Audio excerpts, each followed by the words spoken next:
apologizing, and no, he won't be changing his ways on how he responds to controversy. And today he is knocking the mainstream media for twisting his words and using it against him. In moments, former Speaker Newt Gingrich is here. But first, Donald Trump on the record and responding to the outcry over his comments that Second Amendment people need to stop Secretary Hillary Clinton from winning the White House and appointing Supreme Court justices. You're getting a little heat over this Second Amendment comment that you made. And, in fact, Senator Elizabeth Warren, who is a supporter of Secretary Clinton, tweeted, "Real Donald Trump," that's your Twitter handle, "makes death threats because he's a pathetic coward who can't handle the fact that he's losing to a girl." Your response to that? Well, look, you know what I think of her. She's not much, believe me, not much. And a lot of other people know she's been a totally ineffective senator. Everyone knows it. I will say this. What I said was absolutely, everybody was there. They heard it. They thought it was fine. Rudy Giuliani actually was there. He defended it this morning and said it was absolutely fine. What we're talking about is political power. There's tremendous political power to save the Second Amendment. Tremendous.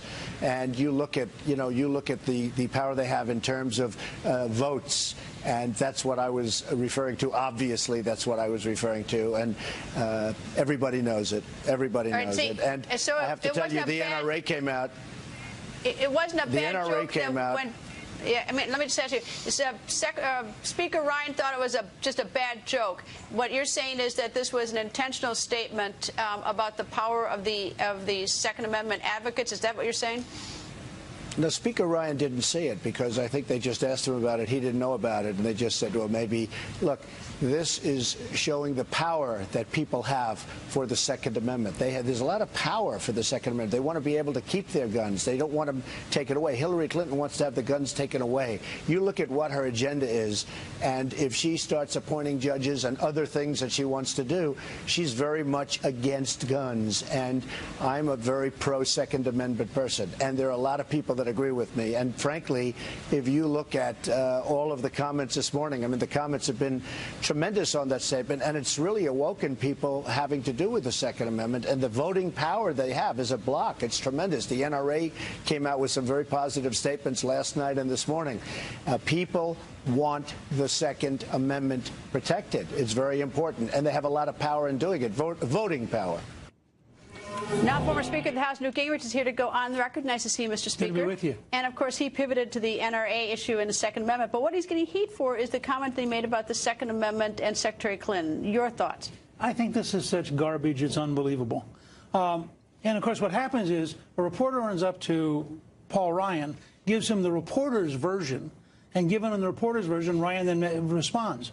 Every Republican should learn this will be the most decisively one-sided news coverage in American history, and that you assume every day that people are going to take Trump on and are going to try to distort what he said. I saw what he said. I read what he said. I thought the coverage the first couple hours was an absurdity, and then they, of course, spent the last 24 hours on it. By the way, if you look at what Strickland said, which is clear on tape, and which he said to a huge audience about being happy that Scalia died, it is pretty bizarre by comparison. Well, as you might imagine, the Democrats, many of them are scandalizing, giving him a lot of heat. And to be fair and balanced, here's what happened in 2008 when Secretary Clinton was running against then-Senator Obama for the nomination, and this is what she said. My husband did not wrap up the nomination in 1992 until he won the California primary somewhere in the middle of June. Right? We all remember Bobby Kennedy was assassinated in June in California. Ouch. She got a lot of heat then because the implication was that she should stay in the race in case then-Senator Obama were assassinated. Well, again, I think I suspect she was in a stream of consciousness memory. I don't think she was suggesting that Barack Obama was going to get assassinated. But we all jump on it. Of course. Look, the news media is always going to jump. This is a year when they're going to jump 80 or 90% of the time on Donald Trump and 5 or 10% of the time on Hillary Clinton. And we just have to understand that's the business we're going to be in for the next 90 days. All right, well, let's bring in then-Senator, now President Obama. Today, John Cass, who is a columnist with the Chicago Tribune, tweeted this. Obama also joked about rubbing out his opponents the Chicago way. If they bring a knife to the fight, we bring a gun. Obama, Philly, 2008. So they all say it. They all do it. They all do it. By the way, as long as we're going to talk about Chicago for 1 second, 9 people were killed in Chicago on Monday. This president has had over 3,400 people killed in his hometown since he was sworn in, more than we've lost in Iraq and Afghanistan in the same period. Nobody does anything. Nobody talks about it. It's Hillary Clinton's birthplace. She was born in Chicago. Nobody goes and says, we have got to find a fundamental change. This is about real killings, not about rhetorical language. And, of course, there's the story that we reported on yesterday where there are gang snipers apparently wanting to kill a cop in Chicago. Yep. Anyway. Mr. Speaker, do not go away because we have more with you. Right now, everything that you haven't seen in our interview with Donald Trump, here it is. We're talking about coal mining, and we're talking about the miners being put out of business and totally put out of business. And as you saw, Hillary wants to put them out of business, wants to put the mines out of business, wants to put a lot of things out of business, and we're not going to let it happen. So we have a lot of mining equipment behind us and around us, and we have a lot of equipment that's not being used because the mines are in very bad shape. I know the criticism of Secretary Clinton about mining, it erupted, I think, in March, but back in November she did put forward an energy program that I think I think perhaps more people might have thought it was not so anti-miner. She did have a program. I'm curious for you, do you have any sort of concerns about the environmental impact of mining, and do you have any concerns about the danger to the miners who work down below in these mining in these mines? Well, the miners want to work, and they want to do it. That's what they love. In fact, I've asked them, you know, in West Virginia, where we had such a tremendous turnout and tremendous returns, I spoke with the miners. That's what they love to do. And the safety now is really, you know, they've really brought it to a new level. So it's really wonderful from that standpoint. But that's what they want to do. They want to be miners. And Clinton said not so long ago, as you know, a few months ago, she wants to put the miners and she wants to put the mines out of business. And it's ridiculous. Then she tried to retract it, but it was a little bit late. And if you remember, she was sitting around a table with a beautiful mining family, a man who's a miner. And she was not very successful, and she certainly was not very successful in West Virginia, that I can tell you. No, she is looking to put them out of business. There's no question about it. Well, I know the miners are very unhappy with it, but just on a sort of broader perspective, in a Trump presidency, would you be focusing on other alternative forms of energy as well? I'm wondering sort of what your short program is on this. All forms, yeah, all forms of energy. I want everything. I mean, frankly, you know, clean coal is really a new thing that really does work. And you look at China, what they're doing with coal. They're using coal, and I doubt they're cleaning it. In fact, they're not cleaning it. But they have technology now that's wonderful. We're just not being able to use it. We are having a tremendous hard time with the environmental protection agencies and all. Federal government is putting a lot of different kinds of industries out of business. But in particular, when you get to energy and the coal and even natural gas is having tremendous problems, we could be energy independent within a very short period of time, but they won't let that happen. All right, George P. Bush, the son of Governor Jeb Bush, has endorsed you, and that's sort of, you know, that's a member of the Bush family. But at the same time, Maine Republican Senator Susan Collins, she says she's not going to vote for you. So tell me your thoughts about you're getting some Republicans inside the tent, but some Republicans are leaving the tent. Well, I'm very honored by George P. Bush. I thought that was really terrific. I saw it. And I watched his statement. I thought it was really terrific. I don't know Susan Collins at all. I know nothing. You know, I don't know anything about her. But she came out. But, you know, people don't talk about all the people that are supporting me. We have tremendous support in Congress. We have tremendous support in the Senate. Jeff Sessions as an example. I mean, we have tremendous support in the Senate. And, frankly, you look at the polls, the way they're tightening up, people are starting to get it. And then you look at what's going on with Hillary, with selling government and, you know, all of the things that have come out today on the front page of a lot of the papers.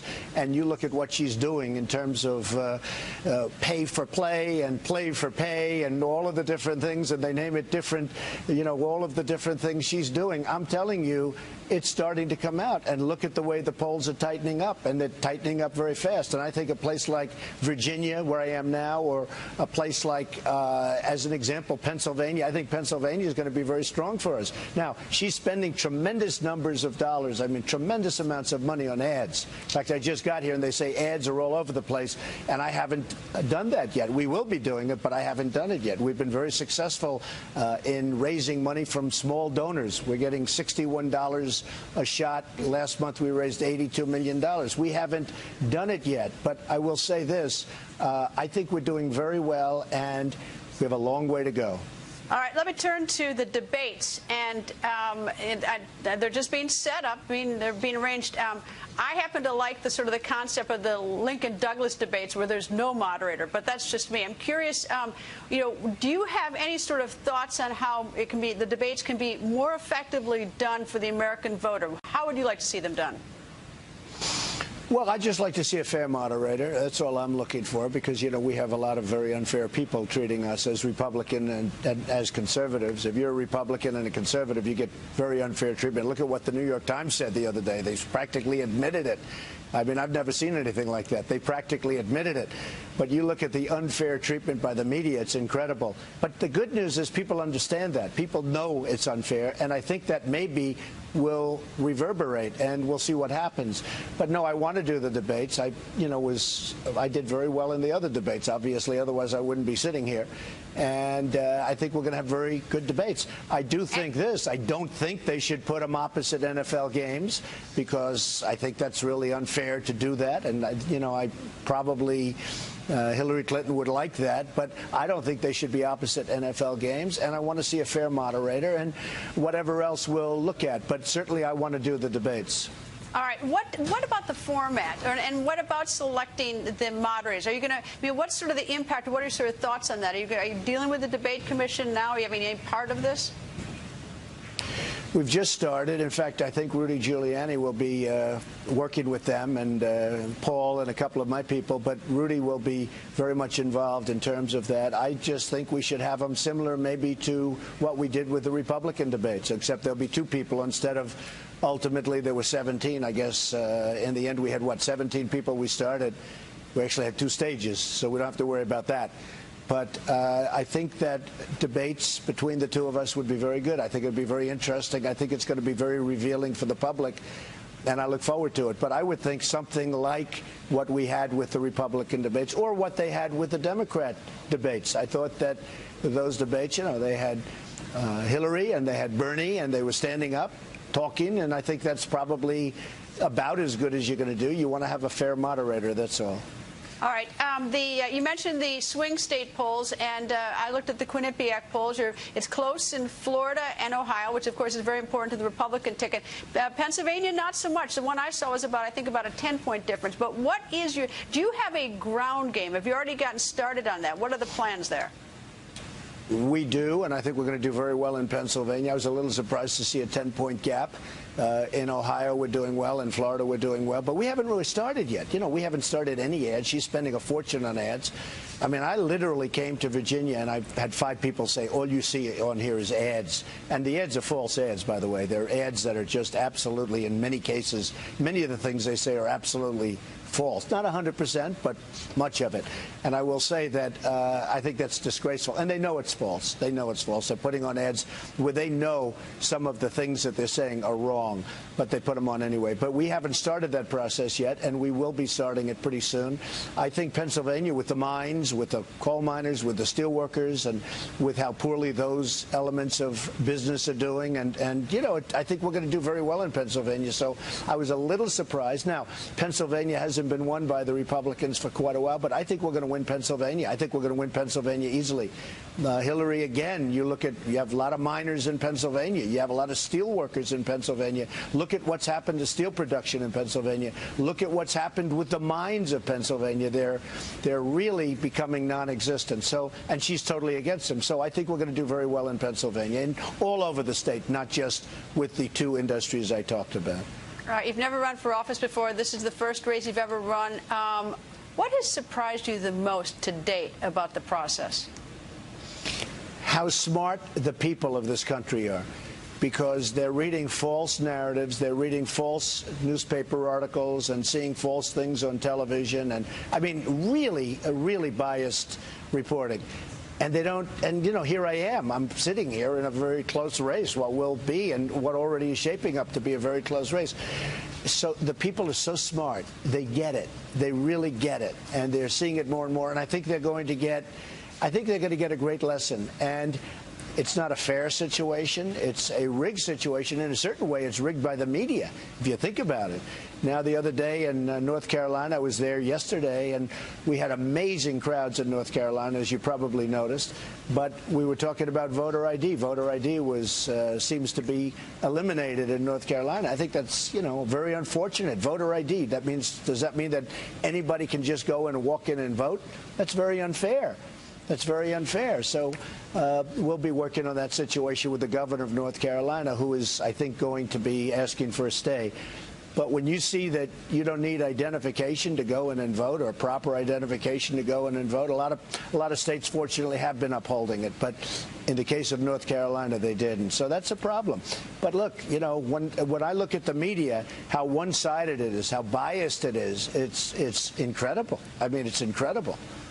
Donald, thank you very much for joining us, and I hope Secretary Clinton joins us as well. We've have invitation. Ohio Governor Ted Strickland is now running for the U.S. Senate in Ohio, and now an audio recording capturing Strickland making a joke about the death of late Supreme Court Justice Antonin Scalia. My friends, a lot of average citizens out there don't understand the importance of that court. I mean, the death of Scalia saved labor from a terrible decision.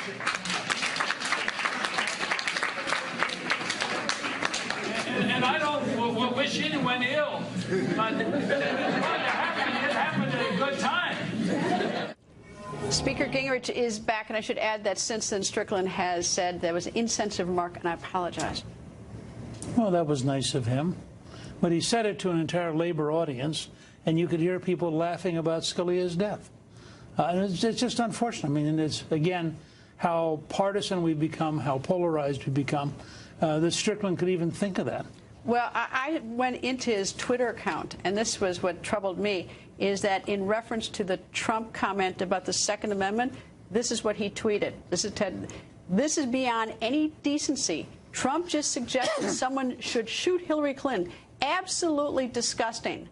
So he finds that absolutely disgusting, but he finds laughing at the death of someone else as this funny. This is also a good illustration. There is nothing in what Donald Trump said that suggests shooting Hillary Clinton. What he just said, and you've seen Democrats all over the country do this, they take a Trump statement, then they leap out to here, then they condemn this thing out here, which was not in Trump's statement. Well, this is what Secretary Clinton said in part today. She said, let me say something that I think is critical difference between my opponent and myself. Words matter, my friends. So I'm interested to see what she says about the words of the Senate candidate Strickland in a key swing state that could shift the power in the Senate. You were very good at keeping people calm and reasonable on this show, so I'm going to try to respond in a calm and reasonable way. For a candidate who is a liar, who lies about lying, who as recently as this morning had emails revealed indicating that they were selling the Secretary of State's offices in order to raise money, for her to say words matter is bizarre. I mean, she's done nothing all year except lie. How could she possibly think words matter if she doesn't use any words that are honest? Can I just say one thing? Everybody hates lawyers, but lawyers, I mean, we don't hold a candle to this kind of stuff. Where everyone is saying the worst, we're saying things about each other both ways. It's like, and everybody, and they always get caught. All the politicians get caught because we have cameras, we have tweets, we got everything. Right, that's crazy. Anyway, Mr. Speaker, thank you. And